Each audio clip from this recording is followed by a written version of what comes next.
Apa reaksi kamu ketika diminta jadi saksi? Saya bingung, Pak.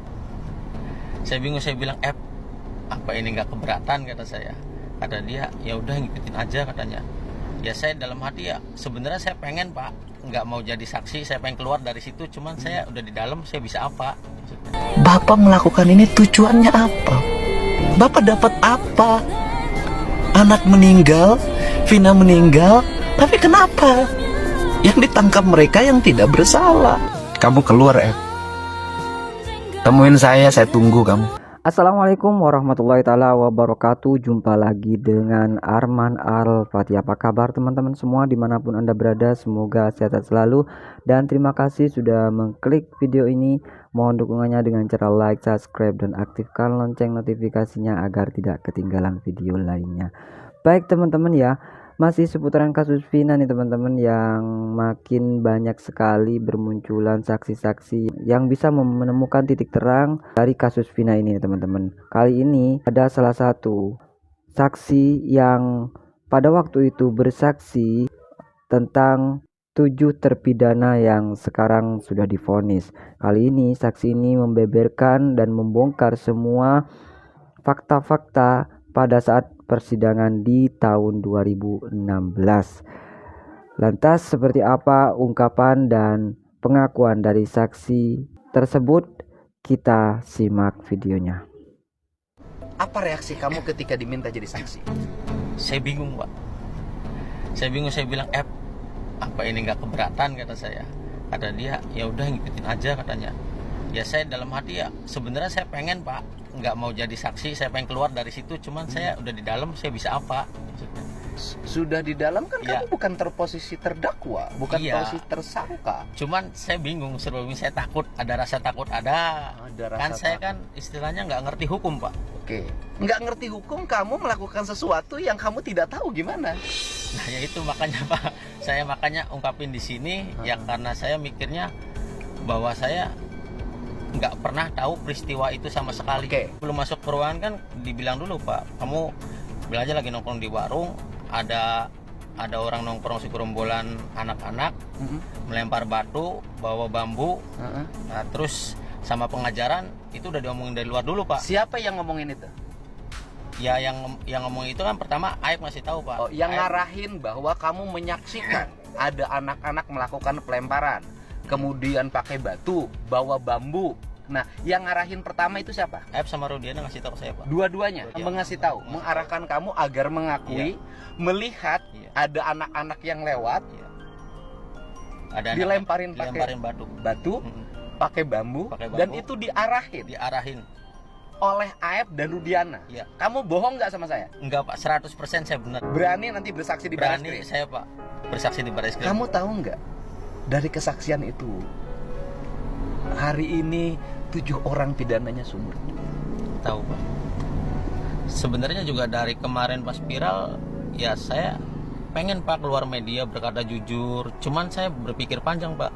Saya keluar dengan sendirian, saya bisa apa? Kamu tahu nggak bahwa kesaksian kamu itu melahirkan derita yang luar biasa? Tahu, Pak. Kamu merasa dosa? Merasa. Sebenarnya ya saya sebenarnya hati kecil saya merasa dosa, Pak. Ya kalau ada di posisi keluarga saya, ya mungkin saya juga, ya mungkin keluarga saya juga ngerasa tersiksa, Pak. BAP-nya kamu ditanya atau sudah ada ceritanya? Ditanya, Pak. Ditanya gimana? Ditanya, ya kamu nongkrong di warung? Ya saya bilang nongkrong di warung. Sesuai skenario itu? Tahu bahwa anak-anak itu sudah ditahan di situ? Nah, saya nggak tahu, Pak, soalnya pas penangkapan anak-anak di situ pun kan nggak ada saya, Pak. Bukan, waktu di BAP itu kan berarti anak-anak sudah ditahan? Iya, sudah ditahan.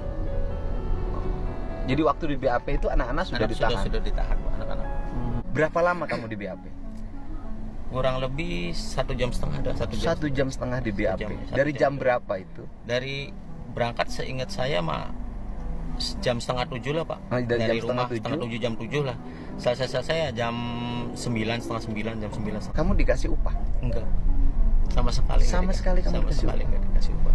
Di luar pas setelah kejadian itu kan saya pulang ke rumah kan, besoknya saya tanya ke Aib, kenapa sih Aib malah beri kesaksian kayak gini, kata saya.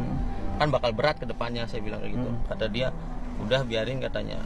Ya dia juga katanya pernah bilang ke saya, ya saya ingat saya pernah bilang ke saya juga kesel sama orang-orang itu yang pernah mukulin saya. Oke. Jadi Aep dendam, melakukan itu dendam, memfitnah dan membuat orang Iya, pernah penjara seumur hidup bilang karena gitu. dendam. Karena bilang dendam. Dan kemudian dendam itu membawa kamu. Iya. Kamu kenapa nggak datang ke pengadilan waktu Ya, karena saya sidang? takut, Pak. Karena takut ya, emang tidak tahu peristiwa itu, Pak. Karena takut di sidang di pengadilannya kamu ketahuan bohong ya. Iya. Setelah peristiwa itu mereka mendapat vonis. Kamu 8 tahun merasa terhantui nggak? Ya sebenarnya ada kepikiran, Pak, merasa terhantui, Pak. Merasa terhantui. Merasa bersalah. Cuman bingung. Saya cuman bingung, saya mau jujur sama siapa, mau keluar ke media. Dari kemarin juga sebenarnya, dari 3 bulan kemarin teteh saya udah bilang, Pak, ngubungin Pak Dedi aja tadi, gimana katanya. Nah, cuman saya berpikir lagi, Pak, aduh, saya kalau misalkan saya keluar, saya bakal berhenti kerja. Keluarga sama anak saya butuh makan mungkin, Pak. Makanya saya berpikir terus, setiap hari saya berpikir, Pak. Setiap malam susah tidur, Pak. Jam 3 malam tidur, jam 2 malam baru tidur. Saya berpikir terus, Pak. Setelah saya berpikir, ya lama-kelamaan saya ngambil keputusan, Pak. Ya tekad saya bulat, mental saya harus kuat, ya saya keluar. Ardiana, Bapak melakukan ini tujuannya apa? Bapak dapat apa? Anak meninggal, Vina meninggal, tapi kenapa? Yang ditangkap mereka yang tidak bersalah. Kamu keluar ya. Temuin saya tunggu kamu. Berisi lindungi siapapun, kamu tidak akan ada artinya. Yang melindungi kamu nanti juga nggak akan bisa. Seluruh faktanya sudah terungkap. Mereka bukan orang berdosa. Kamu jahat, Ep. Kamu jahat, Ep. Jahat kamu, Ep.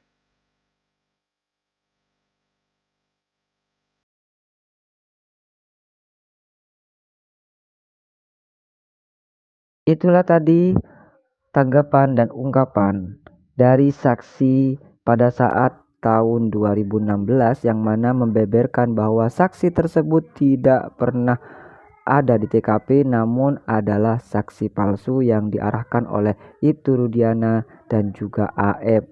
Lantas Kang Deddy Mulyadi meminta Aep untuk segera keluar agar tidak berlarut-larut kasus ini. Terima kasih untuk teman-teman yang sudah mengikuti channel ini. Kita ketemu lagi di video selanjutnya. Assalamualaikum warahmatullahi wabarakatuh.